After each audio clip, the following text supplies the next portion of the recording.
A Polk County man trying to protect himself says he fired a shot in self-defense. Now he is serving 20 years in prison.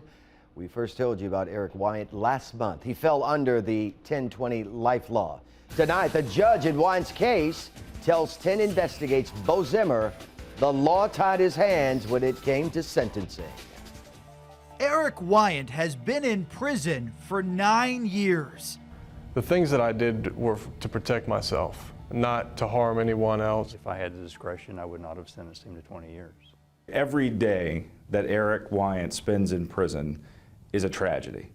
In 2006, Weyant, then 23, was in a parking lot when he says a group of men surrounded his truck. Just made a split-second decision. Weyant fired some warning shots, he says, in self-defense. No one was injured or even touched. Never been in trouble. I've never, had any interactions with the law. Weyant was charged with aggravated assault and tried under Florida's 10-20 life law, which meant if the jury found him guilty, he would face a mandatory 20-year prison sentence. Didn't even really enter my mind as being a possibility. It's clearly unjust.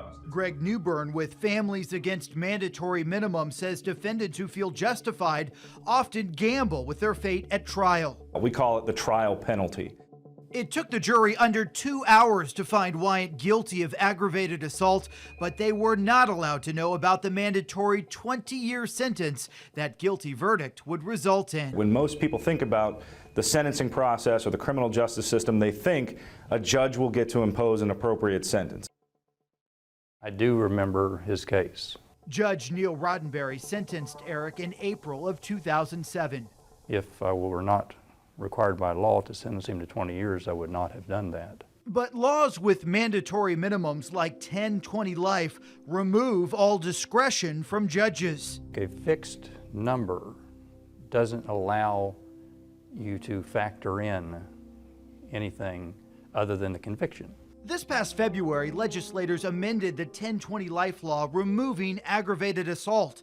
Now, judges won't be forced to sentence a mandatory minimum of 20 years in similar cases. Not every aggravated assault case with the discharge of a firearm is the same case. Weyant, though, still has 11 more years left in prison. Assuming he's guilty of everything they say, it is an unnecessarily harsh sentence. It's a heartbreaking sentence. A sentence he is living out. Young, immature, and to have one mistake cost you this much of your life, you just wish you get another chance. The State Clemency Board could potentially pardon Erik Weyant, but his case so far has never been reviewed. Governor Rick Scott has the power to review this case on his own, which could be Weyant's best hope for an early release. Bo Zimmer, 10 Investigates.